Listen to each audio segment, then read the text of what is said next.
ಪ್ರೀತಿಯ ಕೇಳುಗರಿಗೆಲ್ಲ ನಮಸ್ಕಾರ. ನೀವು ಕೇಳ್ತಾ ಇದ್ದೀರಾ ಜನಧ್ವನಿ ರೇಡಿಯೋ.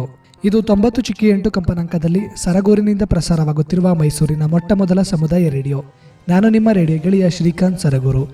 ಎಂದಿನಂತೆ ತಮ್ಮೆಲ್ಲರಿಗೂ ವಿಶೇಷ ಸಂದರ್ಶನ ಕಾರ್ಯಕ್ರಮಕ್ಕೆ ಆತ್ಮೀಯವಾದ ಸ್ವಾಗತವನ್ನು ಕೋರುತ್ತಿದ್ದೇನೆ. ಪ್ರಿಯ ಕೇಳುಗರೆ, ಇಂದಿನ ವಿಶೇಷ ಸಂದರ್ಶನ ಕಾರ್ಯಕ್ರಮದಲ್ಲಿ ನಮ್ಮ ಜೊತೆ ಇದ್ದಾರೆ ಮೈಸೂರು ತಾಲೂಕಿನ ವಾಜಮಂಗ್ಲ ಗ್ರಾಮದ ಶ್ರೀಯುತ ಮದನ್ ರವರು. ಇವರು ಕಳೆದ ಕೆಲವು ತಿಂಗಳ ಹಿಂದೆ ನಮ್ಮ ಸ್ವಾಮಿ ವಿವೇಕಾನಂದ ಯೂತ್ ಮೂವ್ಮೆಂಟ್ನ ಅಂಗಸಂಸ್ಥೆಯಾದ ವಿವೇಕ ಗ್ರಾಮೀಣ ಜೀವನಾಧಾರ ಕೇಂದ್ರ ಕೆಂಚನಹಳ್ಳಿಯಲ್ಲಿ ಮೊಬೈಲ್ ರಿಪೇರಿ ತರಬೇತಿಯನ್ನು ಪಡೆದಿದ್ದಾರೆ.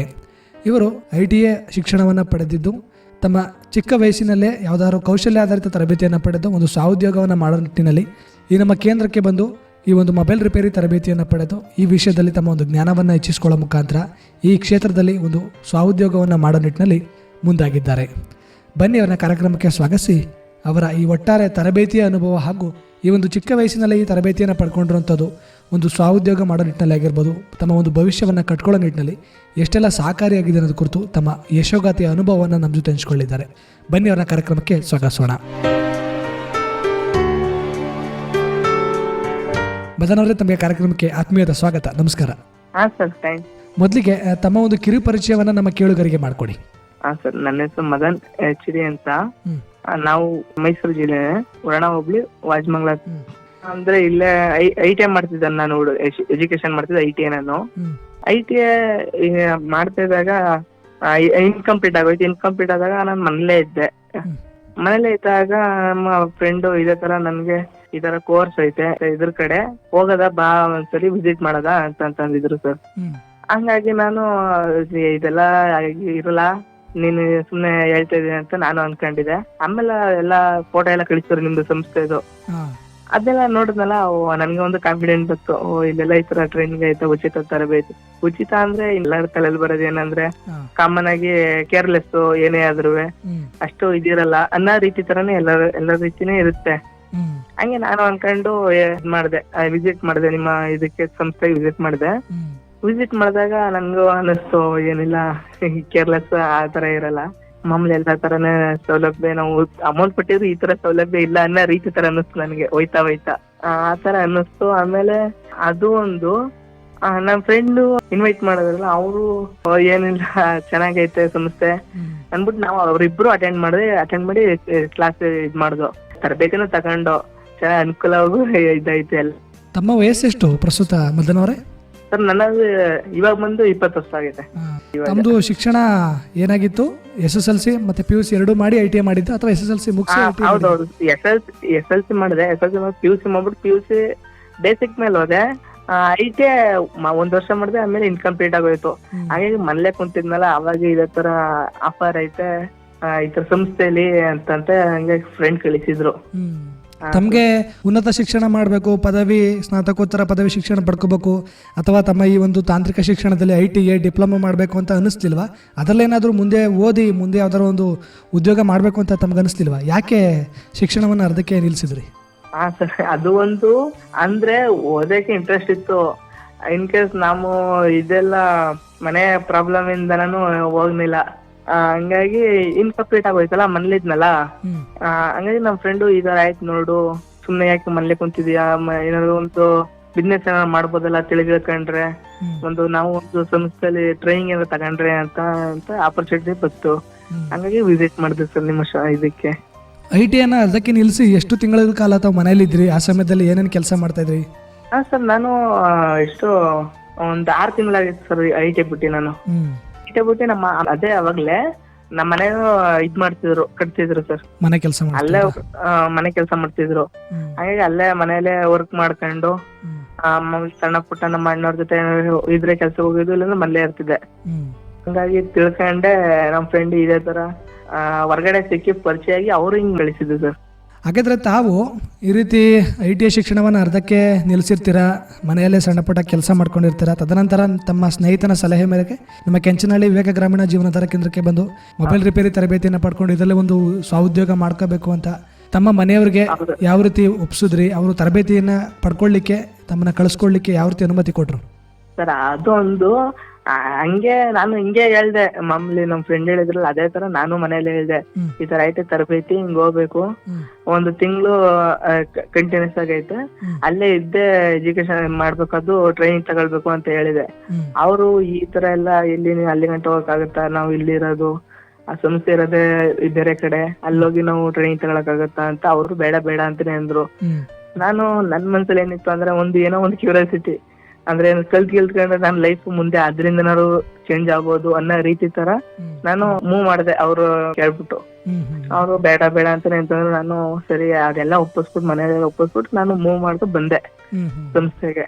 ಮೂವ್ ಮಾಡ್ಕೊ ಬಂದ್ಮೇಲೆ ಅವರು ಸರಿ ಆಯ್ತು ಹುಷಾರಾಗಿ ಮಾಡು, ಏನಾದ್ರು ಒಳ್ಳೇದಾಯ್ತು ಅಂದ್ರೆ ಇನ್ ಕೇಸ್ ಮುಂದೆ ನೀನೇ ಮಾಡೆ ಓನಾಗೆ ಅಂತಾನೆ ರೀತಿ ತರ ಅವರು ನಂಗೆ ಧೈರ್ಯ ಕೊಟ್ರು ಸರ್.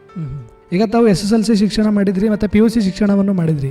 ಈ SSLC ಮತ್ತೆ PUCಗೆ ಸಂಬಂಧಪಟ್ಟಂತೆ ಸ್ಪರ್ಧಾತ್ಮಕ ಪರೀಕ್ಷೆಗಳು ನಡೆದಂತ ಸಂದರ್ಭದಲ್ಲಿ ಅದಕ್ಕೂ ಕೂಡ ತಾವು ಭಾಗವಹಿಸ್ತಾ ಇದ್ರ? ಇಲ್ಲ ಸರ್, ಅದಕ್ಕೇನು ಅಷ್ಟು ಫೋಕಸ್ ಇರಲಿಲ್ಲ ನನಗೆ. ನನ್ಗೇನು ಫೋಕಸ್ ಇದ್ದಂದ್ರೆ ಐ.ಟಿ ಇನ್ಕಂಪ್ಲೀಟ್ ಆದ್ಮೇಲೆ ನನ್ಗೆ ಅದ್ರ ಮೇಲೆ ಇಂಟ್ರೆಸ್ಟ್ ಉಂಟಾಯ್ತು ಸರ್. ಆಮೇಲೆ ನನ್ಗೆ ನೀವು ಬಿಸ್ನೆಸ್ ಮೇಲೆ ಇಂಟ್ರೆಸ್ಟ್ ಹೋಗ್ತು. ಓನ್ ಆಗಿ ಏನೋ ನನ್ ಕೈ ಚಿಕ್ಕದಾಗೆ ಮಾಡ್ಕೋಗೋದ, ಹೊರಗಡೆ ಇವ್ರ ಕಡೆ ಹೋಗೋದ್ಕಿಂತ ನಮ್ಮದೇ ಒಂದು ಕೂಲಿ ಆದ್ರೂ ಸರಿನೇ ನಮ್ಮದೇ ಓನ್ ಆಗಿ ಮಾಡೋದ ಅನ್ನೋ ಒಂದು ಮೈಂಡ್ ಸೆಟ್ ಬಂದ್ಬಿಡುತ್ತೆ ನನಗೆ.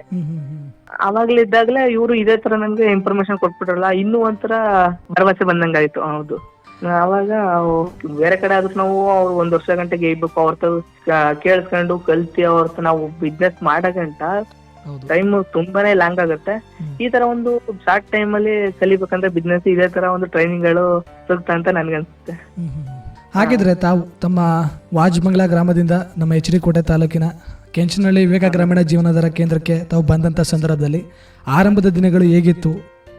ಸ್ಟಾರ್ಟಿಂಗ್ ಒಂಥರ ಭಯನೇ ಇತ್ತು, ಯಾಕಂದ್ರೆ ಅದು ಒಂದು ಇದ್ರಲ್ಲೇ ಇರುತ್ತಂತೆ ಪ್ಲೇಸ್, ಇದ್ರಲ್ಲಿ ಇದ್ದಿದ್ದು ಒಳಗಡೆ ತರ ಅರಣ್ಯ ಪ್ರದೇಶ ತರ ಇತ್ತು. ಹಂಗಾಗಿ ಒಂಥರ ಭಯನೇ ಆಗಿತ್ತು ನಮ್ಗೆ, ಇಲ್ಲಿ ಹೆಂಗಪ್ಪ ಇರೋದು ಒಬ್ರೆ, ಅಂದ್ರೆ ನಾವು ಹೊರಗಡೆಯಿಂದ ಬಂದಿರೋರು, ನಾನು ನಮ್ ಫ್ರೆಂಡು ಹಿಂಗೆ ಇನ್ನೊಬ್ರು ಫ್ರೆಂಡ್ಶಿಪ್ ತರ ಇದ್ ಮಾಡ್ಕೊಂಡು ಹೆಂಗೆ ಇರೋದು ಅಂತ ನನ್ಗೆ ಭಯ ಇತ್ತು. ಆಮೇಲೆ ಹೋಯ್ತಾ 1-2 ದಿನ 3 ದಿನ ಆಗ್ತಿದಂಗೆ ಒಬ್ಬೊಬ್ರಾಗಿ ನಾವ್ ಇಲ್ಲಿ ಅಕ್ಕಪಕ್ಕದವ್ರು ಕೆಂಚನಹಳ್ಳಿ ಇದ್ರಿಂದನೇ ಇರೋರು ಅಂತ ಅಂದ್ಬಿಟ್ಟು ಅವರು ಒಬ್ಬೊಬ್ರು ಫ್ರೆಂಡ್ಸ್ ಆಗಿದ್ರು ಸರ್. ಆಮೇಲೆ ಟ್ರೈನ್ ಸರ್, ಆಮೇಲೆ ಹೋಯ್ತಾ ಅವ್ರು ನಾವು ಶಶಿಧರ್ ಸರ್ ಅಂದ್ಬಿಟ್ಟು ಅವರು ಪರಿಚಯ ಆದ್ರು, ನಮ್ಗೆ ಎಲ್ಲ ಇದ್ ಮಾಡಿದ್ರು ಸರ್, ಹೆಲ್ಪ್ ಮಾಡ್ಕೊಟ್ರು. ಹೋಯ್ತಾ ಇವರೆಲ್ಲ ಫ್ರೆಂಡ್ಸ್ ಮಾಮೂಲಿ ಕ್ಯಾಶುಯಲ್ ಆಗಿ ಮಾತಾಡಿ ಅಂತಾನೆ ರೀತಿ ತರ ಇದ್ರು ಸರ್.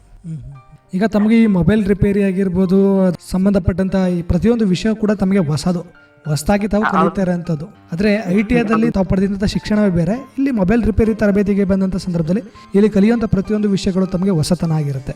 ತಮಗೆ ಈ ಮೊಬೈಲ್ ರಿಪೇರಿ ಬಗ್ಗೆ, ಈ ಮೊಬೈಲ್ಗಳ ಬಗ್ಗೆ ಬೇಸಿಕ್ ಆಗಿ ಪ್ರಾಥಮಿಕ ಹಂತದಿಂದ ಯಾವ ರೀತಿ ತಮಗೆ ಕಲಿಸ್ತಾ ಬಂದ್ರು?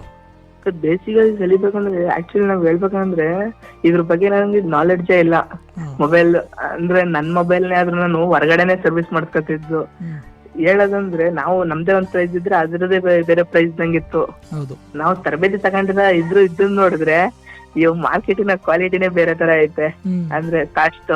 ಹಂಗಾಗಿ ನನ್ಗೆ ಒಂದ್ಸಲಿ ಎಲ್ಲಾ ಸರ್ ಹೇಳ್ಕೊಟ್ರಲ್ಲ, ಮಾಮೂಲಿ ಇದಕ್ಕೆ ಇಷ್ಟು ಪ್ರೈಸ್, ಇದಕ್ಕಿಂತ ಇದೇ ಪ್ರೈಸ್, ಕಾಂಬೋಗೆ ಎಷ್ಟು ಪ್ರೈಸ್, CC ಬೋರ್ಡ್ಗೆ ಈ ತರ ಪ್ರೈಸ್, ಮಾಮೂಲಿ ಬ್ಯಾಟ್ರಿಗೆ ಆದ್ರೆ ರಿಪ್ಲೇಸ್ ಮಾಡಿದ್ರೆ ಈ ತರ ಪ್ರೈಸ್ ಅಂತ ನಂಗೆ ಹೇಳದ್ಮೇಲೆ ನನ್ಗೆ ಇದಾಗ್ತು, ನಾವು 1 ನಂಗೆ ಕೊಡ್ತಿದ್ವಲ್ಲ ಅನ್ನೋ ರೀತಿ ತರ ಅನ್ನಿಸ್ಬಿಡ್ತು ನನಗೆ. ಆಮೇಲೆ ಸರ್ ಇನ್ನೊಂದು ಬಿಚ್ಬೇಕಂದ್ರೆ ಮೊಬೈಲ್ ತುಂಬಾ ಭಯ ಆಗದ್ ನನಗೆ.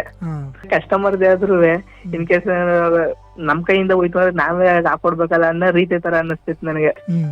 ಹಾಗಿದ್ರೆ ತಾವು ಈ ಮೊಬೈಲ್ ರಿಪೇರಿ ತರಬೇತಿಯನ್ನು ಪಡ್ಕೊಳ್ಳಿಕ್ಕೆ ಬಂದ ಸಂದರ್ಭದಲ್ಲಿ 1 ತಿಂಗಳ ಕಾಲ ತಾವು ನಮ್ಮ ಈ ಕೆಂಚನಹಳ್ಳಿ ವಿವೇಕ ಗ್ರಾಮೀಣ ಜೀವನಾಧಾರ ಕೇಂದ್ರದಲ್ಲಿ ಇದ್ದು ತರಬೇತಿಯನ್ನ ಪಡ್ಕೊಂಡಿದ್ದು? ಹೌದು ಸರ್, ಅಲ್ಲೇ ಅಂದ್ರೆ ಮನೆಗೆ ಅಪ್ ಅಂಡ್ ಡೌನ್ ಏನ್ ಮಾಡಕ್ ಆಗ್ತಿರಲ್ಲ ಸರ್. ಅಂದ್ರೆ 1 ವಾರದಲ್ಲಿ 1 ದಿನ ಬಂದಿದೆ ಅಷ್ಟೇ. ಇನ್ನು ಒಂದು ತಿಂಗಳು ಅಲ್ಲೇ ಇದ್ದೆ ತರಬೇತಿ.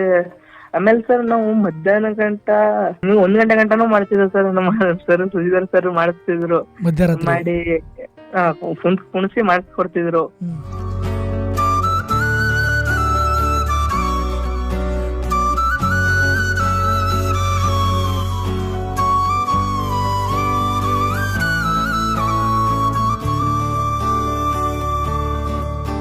ಹಾಗಿದ್ರೆ ಬೆಳಿಗ್ಗೆ ಎದ್ದಾಗ್ಲಿನಿಂದ ರಾತ್ರಿ ಮಲಗೋ ತನಕ ತಮ್ಮ ದಿನಚರಿ ಹೇಗಿರ್ತಾ ಇತ್ತು? ತರಬೇತಿಯ ಜೊತೆಗೆ ಇತರ ಚಟುವಟಿಕೆಗಳಾಗಿರ್ಬೋದು, ಮತ್ತೆ ತರಬೇತಿನಲ್ಲಿ ಕ್ಲಾಸಸ್ ತಗೊಳ್ಳೋದಾಗಿರ್ಬೋದು, ಥಿಯರಿ, ಪ್ರಾಕ್ಟಿಕಲ್ ಇದೆಲ್ಲ ಹೇಗ್ ನಡೀತಾ ಇತ್ತು?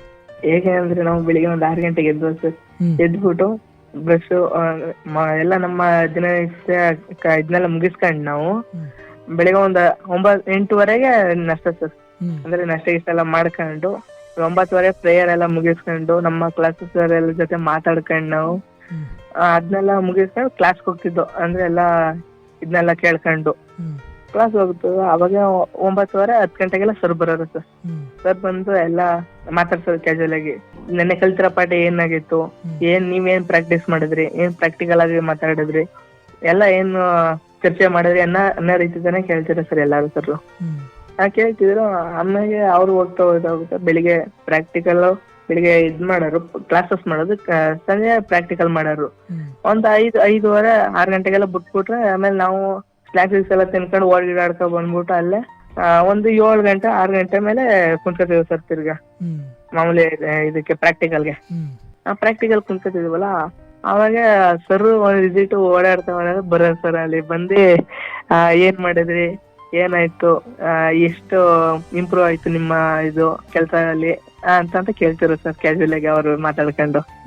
ನಾವು ಅದನ್ನೇ ಸರ್ ಹಿಂಗೆಲ್ಲ ಮಾಡ್ದೋ, ಕಾಂಬೋ ಎಲ್ಲ ಬಿಚ್ತೋ, ಮೊಬೈಲ್ ಎಲ್ಲ ಏನೇನೈತೆ ಅಂತ ಮಲ್ಟಿಮೀಟರ್ ಎಲ್ಲ ಚೆಕ್ ಮಾಡ್ತೀವಿ ಸರ್ ಅಂತ ನಾವು ಹೇಳ್ತಿದ್ವಿ ಸರ್.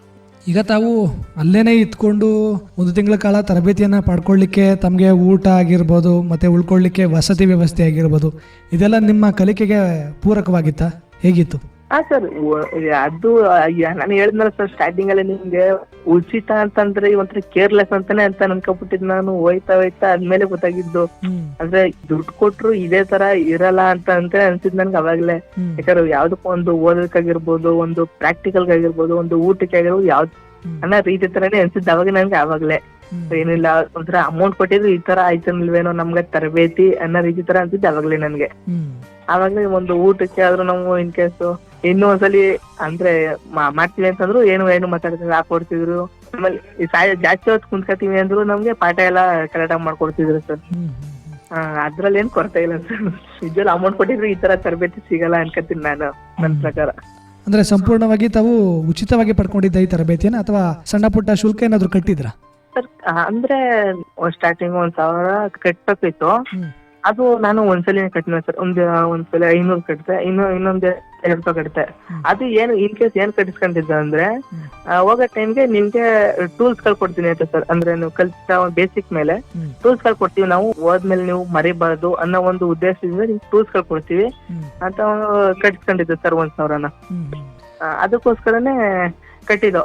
ಹಂಗೆ ಹೋಯ್ತಾನೆ ನಮ್ಗೆ ಸಂಸ್ಥೆ ರಿಟರ್ನ್ ಆಗ್ತಿದ್ದಂಗೆ ಅದೇನೈತೆ ಅದ್ರ ಅಮೌಂಟ್ ಗಿಂತ ಜಾಸ್ತಿನೇ ನಮ್ಗೆ ಇದಿತ್ತು ಸರ್. ಅಂದ್ರೆ ಟೂಲ್ಸ್ ಗಳಿತ್ತು, ಅದು ಅಮೌಂಟ್ ಗಿಂತ ಜಾಸ್ತಿ ಪ್ರೈಸ್ ಅಲ್ಲೇ. ಅಂದ್ರೆ ತಾವು ತರಬೇತಿಗೆ ಸೇರ್ಕೊಳ್ಳುವಂತ ಆರಂಭದಲ್ಲಿ ಕೇವಲ 1,000 ರೂಗಳನ್ನ ಶುಲ್ಕವಾಗಿ ಕಟ್ಟಿದ್ರಿ. ಆ 1,000 ರೂಗೆ ತಮಗೆ ಉಚಿತವಾಗಿ ತರಬೇತಿ ಮತ್ತೆ ಊಟ ವಸತಿ ವ್ಯವಸ್ಥೆಯನ್ನ ಮಾಡಿಕೊಟ್ಟಿದ್ರು. ತದನಂತರ ತರಬೇತಿಯನ್ನು ಮುಗಿಸಿ ಓಡುವಂತ ಸಂದರ್ಭದಲ್ಲಿ ಆ 1,000ಕ್ಕಿಂತ ಹೆಚ್ಚು ಮೌಲ್ಯವಾದಂತ ಉಪಕರಣಗಳನ್ನ, ತಮ್ಮ ತರಬೇತಿಗೆ ಸಂಬಂಧಪಟ್ಟಂತ ಉಪಕರಣಗಳನ್ನ ತಮಗೆ ಕೊಟ್ಟು ಕಳಿಸ್ತಾರೆ. ಹೌದು ಸರ್. ಅಂದ್ರೆ ಈಗ ಹೇಳ್ದಂಗೆ ಉಚಿತನೇ ಆಯ್ತು ಸರ್. ಅಂದ್ರೆ ಉಚಿತ ತರಬೇತಿ ತರನೇ ಆಯ್ತು. ಇನ್ ಕೇಸ್ ನಾವು ದುಡ್ಡು ಕೊಟ್ಟಿರೋದ್ನ ಹೊರಗಡೆ ಅದನ್ನೇ ತಗೋಬೇಕಾಗಿತ್ತು. ಅಂದ್ರೆ ಅವರೇ ಕೊಟ್ಟಂಗಾಯ್ತು ಅಂತ ಅಷ್ಟೇ. ಈ ತರಬೇತಿ ಉಚಿತ ಆದಂಗೆ ಆಗಿತ್ತು. ಅಂದ್ರೆ ನೀವು ಇದು ಉಪಕರಣಗಳನ್ನ ಹೊರಗಡೆ ತಗೊಂಡಿದ್ರೆ ಅದಕ್ಕಿಂತ ಹೆಚ್ಚಿನ ಬೆಲೆಯನ್ನು ಕೊಡ್ಬೇಕಾಗ್ತಿತ್ತು. ಹೌದೌದು ಸರ್. ಅದಕ್ಕಾಗಿ ಉಚಿತನೇ ಆದಂಗೆ ಆಯ್ತು ಸರ್ ನಮ್ಗೆ ಅಂತ ತರಬೇತಿ. ಹಾಗಿದ್ರೆ ತಾವು 1 ತಿಂಗಳ ಕಾಲ ಕೆಂಚನಹಳ್ಳಿ ವಿವೇಕ ಗ್ರಾಮೀಣ ಜೀವನಾಧಾರದಲ್ಲಿ ಇದ್ಕೊಂಡು ಈ 1 ತಿಂಗಳ ಕಾಲ ತರಬೇತಿಯನ್ನು ಪಡಿತಿದ್ದಂಥ ಸಂದರ್ಭದಲ್ಲಿ ತಮ್ಮ ರೀತಿಯೇ ಯಾರಾದರೂ ತರಬೇತಿಯನ್ನು ಪಡ್ಕೊಂಡು ಸ್ವಾಉದ್ಯೋಗ ಮಾಡ್ತಿರೋಂಥ ಯುವಕರ ಬಳಿ ತಮ್ಮನ್ನ ಕರ್ಕೊಂಡೋಗಿ ಅವ್ರು ಯಾವ ರೀತಿ ಕೆಲಸ ಮಾಡ್ತಾ ಇದ್ದಾರೆ, ಅವ್ರು ಯಾವ ರೀತಿ ತರಬೇತಿ ಪಡ್ಕೊಂಡ್ರು ಅನ್ನೋದು ಕುರಿತು ಒಂದು ಕ್ಷೇತ್ರ ಭೇಟಿ ಏನಾದ್ರು ಮಾಡಿಸಿದ್ರಾ? ಸರ್ ಮಾಡ್ತಿದ್ರು. ಇದ್ರಲ್ಲಿ ಸಿಟಿ ಸೈಡ್ ಅಲ್ಲಿ ಒಂದು ನಮ್ಗೆ ಸ್ಪೇರ್ ಪಾರ್ಟ್ಸ್ ಡಿಸ್ಪ್ಲೇ ಆಗಿರ್ಬೋದು, ಒಂದು ಬ್ಯಾಟ್ರಿ ಆಗಿರ್ಬೋದು, ಆಕ್ಸೆಸರೀಸ್ ಆಗಿರ್ಬೋದು, ಐಟಮ್ ಅಂಗಡಿಗಳೆಲ್ಲ ವಿಸಿಟ್ ಮಾಡ್ತಿದ್ರು ಸರ್ ನಮ್ಗೆ ಸಿಟಿಲಿ, ಈ ಡಿಸ್ಟ್ರಿಕ್ಟ್ ಅಲ್ಲಿ. ಆಮೇಲೆ ಹಿಂದೆ ನಾವು ಟ್ರೈನಿಂಗ್ ತಗೊಂಡಿದ್ರಲ್ಲ ನಮ್ಗಿಂತ ಸೀನಿಯರ್ ಸರ್, ಅವ್ರದ್ದು ಹೋಗಿ ವಿಸಿಟ್ ಮಾಡ್ತಿದ್ರು. ಹೆಂಗೆ ಮಾಡ್ಬೋದಾ, ನಿಮ್ಗೆ ಹೆಂಗೆ ಅನುಕೂಲನಾ ಅಂತ ಎಲ್ಲ ನಮ್ಗೆ ಮಾತಾಡ್ತಿದ್ರು. ನಮ್ಗೆ ಅವ್ರು ಮಾಡ್ತಾ ಇರೋದ್ ನೋಡ್ರೆ ನಮ್ಗೆ ಇನ್ನೂ ಕ್ಯೂರಿಯಾಸಿಟಿ ಇತ್ತು. ನಮ್ ಸೀನಿಯರ್ ಗಳೆಲ್ಲ ಈ ತರ ಮಾಡ್ತಾವ್ರಲ್ಲ, ಸೀನಿಯರ್ ಗಳೆಲ್ಲ ಅವ್ರಿಗೆ ಸಂಸ್ಥೆಯಲ್ಲಿ ಅಮೌಂಟ್ ಎಲ್ಲ ಪಡ್ಕೊಂಡು ನಾವು ಸಹ ಉದ್ಯೋಗ ಮಾಡ್ತಾ ಇದೆ ಅಂತ ಅಂದಾಗ ನಮ್ಗೆ ಇನ್ನೂ ಕ್ಯೂರಿಯಾಸಿಟಿ ಆಯ್ತು ಸರ್. ಅಂದ್ರೆ ನಾವು ಇನ್ ಕೇಸ್ ಹೊರಗಡೆ ಹೋದಾಗ ಒಬ್ರದ್ದು ಇನ್ನೊಂದೇ ಒಂದ್ 4-5 ತಿಂಗಳು ಕೆಲಸ ಮಾಡ್ಕೊಂಡು ನಾವು ನಮ್ಮ ಸಂಸ್ಥೆಯಲ್ಲಿ ಅಪ್ಲಿಕೇಶನ್ ಹಾಕೊಂಡು ಅಲ್ಲೂ ಅಮೌಂಟ್ ತಗೊಂಡು ನಾವು ಒಂಚೂರು ಅಮೌಂಟ್ ಹಾಕೊಂಡು ಅಂದ್ರೆ ನಾವು ಅಂಗಡಿ ಮಾಡ್ಬೋದಲ್ಲ ಸಹ ಉದ್ಯೋಗ ಅಂತ ಒಂದು ಕ್ಯೂರಿಯಾಸಿಟಿ ಬರುತ್ತೆ ಸರ್ ಅಲ್ಲಿಂದನೂ. ಆಮೇಲೆ ಎಲ್ಲಾರು ಪರಿಚಯ ಮಾಡಿಸಿದಾಗ ನಮ್ಗೆ. ಹಾಗಿದ್ರೆ ಮದನ್ ಅವರೇ, ತಾವು 1 ತಿಂಗಳ ಕಾಲ ಈ ಒಂದು ಮೊಬೈಲ್ ರಿಪೇರಿ ತರಬೇತಿಯನ್ನು ಪಡೆದು ಕೆಂಚನಹಳ್ಳಿ ವಿವೇಕ ಗ್ರಾಮೀಣ ಜೀವನಾಧಾರ ಕೇಂದ್ರದಿಂದ ಹೊರಡಂಥ ಸಂದರ್ಭದಲ್ಲಿ ತಮ್ಮ ಒಂದು ಭರವಸೆ ಆಗಿರ್ಬೋದು ಮತ್ತು ಈ ಒಂದು ಕ್ಷೇತ್ರದಲ್ಲಿ ಉದ್ಯೋಗವನ್ನು ಕಟ್ಕೊಳ್ತೀನಿ ಅನ್ನೋ ಒಂದು ಆತ್ಮವಿಶ್ವಾಸ ಆಗಿರ್ಬೋದು, ಯಾವ ರೀತಿಯ ಒಂದು ಮನಸ್ಸಿನಿಂದ ತಾವು ಅಲ್ಲಿಂದ ಹೊರಡ್ತೀರಾ ತಮ್ಮ ಗ್ರಾಮಕ್ಕೆ? ಸರ್ ನನಗೆ ಅಲ್ಲಿಂದ ಬಂತಿದಂಗೆ ನನಗೆ ನಾನೇ ಮಾಡ್ಲೇಬೇಕು ಅನ್ನೋ ಒಂದು ಡಿಸೈಡ್ ಬಂದ್ಬಿಡುತ್ತೆ ಸರ್. ಅಂದ್ರೆ ನಾನು ಹೊರಗಡೆ ಹೋಗಿ ನಾನೇ ಮಾಡ್ಬೇಕು ಅನ್ನೋ ಒಂದು ಕ್ಯೂರಿಯಾಸಿಟಿ ಬಂತು ಸರ್. ಅಲ್ಲಿಂದ ಬಂದ್ಮೇಲೆ ಅಲ್ಲಿ ಹೊರಡುವಾಗ್ಲೇ ಹಂಗ ಅನ್ಸ್ಬಿಟ್ಟಿತ್ತು ನನ್ಗೆ. ನಾನು ನನ್ನ ಫ್ರೆಂಡ್ಗೆ ಚರ್ಚೆ ಮಾಡ್ತಿದ್ದೆ ಸರ್, ನಾವು ಜಾಸ್ತಿನೇ ಇದೆಲ್ಲ ಅನುಕೂಲ ಆಯ್ತಲ್ಲ ಅಂದ್ರೆ ಇನ್ನು ಟ್ರೈನಿಂಗು ಕಲ್ತು ಇನ್ನು ಮೊಬೈಲ್ ರಿಪೇರಿ ಇನ್ ಕೇಸ್ ಯಾವ ನ್ಯೂ ಮಾಡೆಲ್ಗಳಾದ್ರೂ ಒಂದೊಂದು ಗೊತ್ತಾಗ್ಲಿಲ್ಲ ಅಂದ್ರೆ ಇಬ್ರು ಚರ್ಚೆ ಮಾಡ್ಬೋದಲ್ಲ ಬಾ ಹೊರಗಡೆ ಹೋದ್ಮೇಲೆ ಸುಮ್ನೆ ಅಪ್ಲಿಕೇಶನ್ ಹಾಕ್ಬಿಟ್ಟು ಮಾಡೋದ ನಾವು ಇನ್ನೇನು ಮಾಡೋದು. ಎಲ್ಲ ಕಡೆ ಹೋದ್ರು ಅವ್ರು ಎಲ್ಲ ಇದ್ ಕೇಳ್ತಾರೆ, ಟೈಮ್ ಕೇಳ್ತಾರೆ. ಇನ್ನು ಅವ್ರು ಕಲ್ಸ್ಕೊಡ್ಬೇಕಂದ್ರೆ ಇನ್ನೂ ಲಾಂಗ್ ಆಗುತ್ತೆ. ಅಲ್ಲೇ ನಾವು ಕಲ್ತ್ಕೊಂಡ್ಬಂದು ಬೇಗನೆ ಮಾಡಕ್ಕಾಗಲ್ಲ. ಟ್ರೈನ್ ತಗೊಂಡಿದೀವಲ್ಲ ಬಾ ಮಾಡದ ಅಂತಾನೆ ಚರ್ಚೆ ಮಾಡ್ತಿದ್ದೆ ಸರ್ ನಾವು ಬಂದಾಗ್ಲೂ. ಹಂಗೆ ಬಂದಾಗಿಂದ ನಾನು ಇನ್ನೊಂಚೂರು ಎಕ್ಸ್ಪೀರಿಯನ್ಸ್ ಬೇಕು ಅಂದ್ಬಿಟ್ಟು ನಾನೇ 1-2 ಕಡೆ ನಾನು ಬೇರೆ ಶಾಪಲ್ಲಿ ಕೆಲಸ ಮಾಡಿದ್ದೆ ಸರ್. ಬೇರೆ ಶಾಪಲ್ಲಿ ಕೆಲಸ ಮಾಡಿದ್ದೆ ನಾನು. ಯಾವ್ದ್ರಿಂದ ಟ್ರೈನಿಂಗ್ ಎಲ್ಲ ಉದ್ಯೋಗ ಎಲ್ಲ ಮುಗಿಸ್ಕೊಂಡ್ ಬಂದು ಬೇರೆ ಕಡೆ ನನಗೂ ಒಂಚೂರು ಜನಗಳ ಜೊತೆ ಮಾತಾಡೋದ್ ಕಲಿಬೇಕಲ್ಲ. ಏನೇ ಆದ್ರೂ ನಮ್ದು ಎಷ್ಟೇ ಎಕ್ಸ್ಪೀರಿಯನ್ಸ್ ಇದ್ರು ಜನಗಳ ಜೊತೆ ಮಾತಾಡೋದ್ ಕಲಿಬೇಕು ಅನ್ನೋ ಒಂದು ಉದ್ದೇಶದಿಂದ ನಾನು ಬೇರೆ ಕಡೆನೆ ಬೇರೆ ಶಾಪಲ್ಲಿ ಕೆಲಸ ಮಾಡಿದೆ. ಒಂದ್ ಶಾಪಲ್ಲಿ 3 ತಿಂಗಳು 4 ತಿಂಗಳು ಮಾಡಿದೆ. ಇನ್ನೊಂದ್ ಶಾಪ್ಗೆ ಹೋಗ್ಬಿಟ್ಟು ಅಲ್ಲಿ 1.5 ತಿಂಗಳು ಮಾಡಿದೆ. ಮಾಡ್ಬಿಟ್ಟು ಇವಾಗ ಇನ್ನೂ ಎಕ್ಸ್ಪೀರಿಯನ್ಸ್ ಆಯ್ತು. ಅಂದ್ರೆ ನಾವು ಹೋಗ್ಬೋದು, ಹೊರಗಡೆ ಮಾತಾಡ್ಬೋದು, ಜನಗಳು ಹೆಂಗ್ ಮಾತಾಡ್ತಾರೆ ನಾವ್ ಹೆಂಗ್ ಮಾತಾಡ್ಬೇಕು ಅನ್ನೋ ಒಂದು ಕಾನ್ಫಿಡೆಂಟ್ ಬಂತು. ನಮ್ಗೆ ಏನೇ ಟ್ರೈನಿಂಗ್ ಇದ್ರು ಏನೇ ಒಂದು ಇದು ಕೆಲಸ ವರ್ಕ್ ಮಾಡೋದ್ ಕಲ್ತಿದ್ರು ಜನಗಳನ್ನ ಹ್ಯಾಂಡಲ್ ಮಾಡೋದೇ ಕಲಿಬೇಕು ಅನ್ನೋ ಒಂದು ಉದ್ದೇಶ ಅಷ್ಟೇ ಸರ್. ಅದೊಂದು ಉದ್ದೇಶ ಇತ್ತು. ಹಂಗಾಗಿ ನಾನು ಬೇರೆ ಶಾಪಲ್ಲಿ ಕೆಲಸ ಮಾಡಿದ್ದೆ. ಹಂಗಾಗಿ ಇವಾಗ ಅದೆಲ್ಲ ಎಕ್ಸ್ಪೀರಿಯನ್ಸ್ ಆಯ್ತು. ಇವಾಗ ನಾನೇ ಓನ್ ಆಗಿ ಮಾಡೋದ ಅಂತ ಇವಾಗ ಡಿಸೈಡ್ ಮಾಡ್ತಿದ್ದೀನಿ ಸರ್. ಅಲ್ಲಿಂದ ತರಬೇತಿ ಪಡ್ಕೊಂಡು ಬಂದ ನಂತರ 1-2 ಮೊಬೈಲ್ ಅಂಗಡಿಗಳಲ್ಲಿ ತಾವು ಕೆಲಸ ಮಾಡ್ತೀರಾ? ನಾನು ನಂದೇ ಆದ ಒಂದು ಉದ್ಯೋಗ ಇದ್ ಮಾಡ್ಕೊಳ್ಳೋದ ಅನ್ಕೊಂಡಿದೀನಿ ಅಂತ ಅಂದ್ಬಿಟ್ಟು ಅವ್ರಿಗೆ ಇರೇ ಇಂಪ್ಯಾಕ್ಟ್ ಹೇಳ್ದೆ. ಅವರು ಓಕೆ ಮಾಡಿ ಆಯ್ತು ಅಂತ ಅಂದ್ಬಿಟ್ಟು ಅವರು ಸೇರಿಸ್ಕೊಂಡ್ರು ಸರ್. ಸರ್ ಅಂದ್ರೆ ಇಡ್ಬೇಕಂದ್ರೆ ಓನಾಗ್ ಮಾಡಿದ್ರೆ ಸೂಕ್ತ ಇದ್ವು. ನಾವು ಇನ್ನೊಬ್ರು ಕೆಳಗಡೆ ಕೆಲಸ ಮಾಡಿದಾಗ ಆ ಪ್ರೈಸ್ ಇರಲ್ಲ ನಮ್ಗೆ. ನಾವ್ ಏನ್ ಹೇಳ್ತೀವಿ ಅನ್ನೋದು ಇದಿರಲ್ಲ. ಏನ್ ಉದ್ದೇಶ ಅಂದ್ರೆ ಬೇರೆ ಹತ್ರ ಸೇರ್ಕೋಬೇಕಂದ್ರೆ ಒಂದ್ ಮಾತಾಡೋದೊಂದ್ ಕಲಿಬೇಕು, ಯಾವ್ದಕ್ ಇಷ್ಟು ಪ್ರೈಸ್ ಹೇಳ್ತಾರೆ ಅನ್ನೋದೊಂದ್ ಕಲಿಬೇಕು ಅನ್ನೋ ಉದ್ದೇಶದಿಂದ ಸೇರ್ಕೋಬೇಕಷ್ಟೇ. ಏನಾದ್ರೂ ಓನ ಮಾಡಿದ್ರೆ ಸರ್ ಇದು ನಮ್ಗೆ ಇಂಪ್ರೂವ್ ಆಗೋದು, ನಾವು ಡೆವಲಪ್ ಆಗೋದು. ಬೇರೆಯವರಿಂದ ನಾವು ಏನು ಮಾಡಕ್ಕಾಗಲ್ಲ. ಹಾಗಿದ್ರೆ ಈಗ ಅಥವಾ ಪ್ರಸ್ತುತವಾಗಿ ಒಂದು ಸ್ವಉದ್ಯೋಗನ ಮಾಡ್ಕೊಳ್ಳೋ ನಿಟ್ಟಿನಲ್ಲಿ ಅಥವಾ ತಮ್ಮದೇ ಒಂದು ಮೊಬೈಲ್ ಶಾಪು ಸರ್ವಿಸ್ ಅಂಗಡಿಯನ್ನ ಮಾಡೋ ನಿಟ್ಟಿನಲ್ಲಿ ಯಾವ ರೀತಿಯಾದಂಥ ತಯಾರಿಯನ್ನು ನಡೆಸ್ತಾ ಇದ್ದೀರಾ? ಅಂದ್ರೆ ಸ್ಟಾರ್ಟಿಂಗ್ ಆಗೈತೆ ಸರ್ ನಂದು ಶಾಪು. ಓಪನಿಂಗ್ ಆಗಿ 2 ಮಂತ್ ಆಗೈತೆ ಓಪನಿಂಗ್ ಆಗಿ. ನಾನು ಇವಾಗ ಸಂಸ್ಥೆಗೆ ಒಂದ್ಸಲಿ ವಿಸಿಟ್ ಮಾಡೋದ ಅನ್ಕೊಂಡಿದ್ದೀನಿ ಸರ್. ಈಗ ತಮ್ಗೆ ಎಷ್ಟು ಖುಷಿ ಇದೆ ತರಬೇತಿ ಪಡ್ಕೊಂಡಿರೋಂಥದ್ದು? ಈ ತರಬೇತಿ ಪಡ್ಕೊಂಡಿದ್ದು ತಮ್ಗೆ ಎಷ್ಟು ಅನುಕೂಲ ಆಗಿದೆ? ಅಂದ್ರೆ ಜಾಸ್ತಿನೇ ಖುಷಿ. ಯಾಕಂದ್ರೆ ನಾನು ಒಂದು ಬಿಸ್ನೆಸ್ ಮಾಡ್ಬೋದಲ್ಲ, ಬೇರೆಯವ್ರ ಕೆಳಗಡೆ ಇಲ್ದೇನೆ ಒಂದು ಸ್ವಯಂ ಉದ್ಯೋಗ ನಾನೇ ನಡೆಸ್ಬೋದಲ್ಲ ಅನ್ನೋ ಒಂದು ಕಾನ್ಫಿಡೆಂಟ್ ಬಂತು ಸರ್. ಹಂಗಾಗಿ ನನಗೆ ತುಂಬಾ ಖುಷಿ ಆಯ್ತು. ನಮ್ ಫ್ರೆಂಡು ಹೇಳಿದ್ದಕ್ಕೂ ಒಂಥರ ಖುಷಿ ಆಯ್ತು. ಅವರು ಮಾಡಿದ್ರು, ಅವರು ಇವಾಗ ಮಾಡ್ತೀನಿ ಅಂತ ಇದಾರೆ ಸರ್. ನಮ್ ಫ್ರೆಂಡು ಅಂಗಡಿನ ಶಾಪ್ ಮಾಡ್ತೀನಿ, ನಾನು ವಿಸಿಟ್ ಮಾಡ್ತೀನಿ ಸಂಸ್ಥೆಗೆ ಅಂತಂತಿರು ಸರ್. ಭಾಳ ಸಂತೋಷ ಮದನ್ ಅವರೇ, ಇಷ್ಟೊತ್ತು ನಮ್ಮ ಕಾರ್ಯಕ್ರಮದಲ್ಲಿ ತಾವು ಭಾಗವಹಿಸಿ ತಾವೇನೋ ನಮ್ಮ ಸ್ವಾಮಿ ವಿವೇಕಾನಂದ ಯೂತ್ ಮೂವ್ಮೆಂಟ್ನ ಕೆಂಚನಹಳ್ಳಿ ವಿವೇಕ ಗ್ರಾಮೀಣ ಜೀವನಾಧಾರ ಕೇಂದ್ರದಲ್ಲಿ ವೃತ್ತಿಪರ ತರಬೇತಿಗಳಲ್ಲಿ ಒಂದಾದಂತಹ ಮೊಬೈಲ್ ರಿಪೇರಿ ತರಬೇತಿಯನ್ನು ಪಡೆದು ಪ್ರಸ್ತುತ ಈ ವಿಷಯದಲ್ಲಿ ತಮ್ಮ ಒಂದು ಜ್ಞಾನವನ್ನು ಹೆಚ್ಚಿಸಿಕೊಂಡು ಸ್ವಉದ್ಯೋಗವನ್ನು ಮಾಡೋ ನಿಟ್ಟಿನಲ್ಲಿ ಈ ಒಂದು ತರಬೇತಿ ಎಷ್ಟೆಲ್ಲ ಅವಕಾಶವನ್ನು ಮಾಡಿಕೊಟ್ಟಿದೆ ಅನ್ನೋದು ಕುರಿತು ತಮ್ಮ ಯಶೋಗಾತಿ ಅನುಭವವನ್ನು ನಮ್ಮ ಜೊತೆ ಹಂಚ್ಕೊಂಡಿದ್ದಕ್ಕೆ, ನಮ್ಮ ಕಾರ್ಯಕ್ರಮದಲ್ಲಿ ತಾವು ಭಾಗಿಯಾಗಿದ್ದಕ್ಕೆ ತಮಗೆ ತುಂಬ ಹೃದಯದ ಧನ್ಯವಾದಗಳು ಮದನ್ ಅವರೇ. ಧನ್ಯವಾದಗಳು ಸರ್. ಪ್ರಿಯ ಕೇಳುಗರೆ, ಇದುವರೆಗೂ ನೀವು ಕೇಳ್ತಾ ಇದ್ರಿ ನಮ್ಮ ವಿಶೇಷ ಸಂದರ್ಶನ ಕಾರ್ಯಕ್ರಮದಲ್ಲಿ ಸ್ವಾಮಿ ವಿವೇಕಾನಂದ ಯೂತ್ ಮೂವ್ಮೆಂಟ್ನ ಅಂಗಸಂಸ್ಥೆಯಾದ ಕೆಂಚನಹಳ್ಳಿ ವಿವೇಕ ಗ್ರಾಮೀಣ ಜೀವನಾಧಾರ ಕೇಂದ್ರದಲ್ಲಿ ಸಿಗ್ತಿರುವಂಥ ವೃತ್ತಿಪರ ಕೌಶಲ್ಯ ಆಧಾರಿತ ತರಬೇತಿಗಳಲ್ಲಿ ಒಂದಾದಂತಹ ಮೊಬೈಲ್ ರಿಪೇರಿ ತರಬೇತಿಯನ್ನು ಪಡೆದು ಈ ವಿಷಯದಲ್ಲಿ ತಮ್ಮ ಒಂದು ಜ್ಞಾನ ಹಾಗೂ ಕೌಶಲ್ಯವನ್ನು ಹೆಚ್ಚಿಸಿಕೊಳ್ಳೋ ಮುಖಾಂತರ ಪ್ರಸ್ತುತ ಸ್ವಉದ್ಯೋಗವನ್ನು ಮಾಡೋ ನಿಟ್ಟಿನಲ್ಲಿ ಒಂದು ಹೆಜ್ಜೆಯನ್ನು ಇಡ್ತಿರುವಂಥ ಯುವ ಪ್ರತಿಭೆಯಾದಂತಹ ಮೈಸೂರು ತಾಲೂಕಿನ ವಾಜಮಂಗ್ಲ ಗ್ರಾಮದ ಶ್ರೀಯುತ ಮದನ್ ರವರ ಜೊತೆಗಿನ ಸಂದರ್ಶನ ಕಾರ್ಯಕ್ರಮವನ್ನು ಕೇಳ್ತಾ ಇದ್ರಿ. ಇದಾಗಿತ್ತು ಇವತ್ತಿನ ಕಾರ್ಯಕ್ರಮ. ಮತ್ತೆ ಮತ್ತೊಂದು ಕಾರ್ಯಕ್ರಮದಲ್ಲಿ ಮತ್ತೆ ಭೇಟಿಯಾಗ್ತೀನಿ. ಅಲ್ಲಿವರೆಗೂ ಕೇಳ್ತಾ ಇರಿ ಜನಧ್ವನಿ. ಇದು ನಿಮ್ಮ ನೆಚ್ಚಿನ ಹಾಗೂ ಮೈಸೂರಿನ ಮೊಟ್ಟಮೊದಲ ಸಮುದಾಯ ರೇಡಿಯೋ ಕೇಂದ್ರ 90.8 ಕಂಪನಾಂಕದಲ್ಲಿ ಸರಗೂರಿನಿಂದ ಪ್ರಸಾರವಾಗುತ್ತಿದೆ. ನಮಸ್ಕಾರ.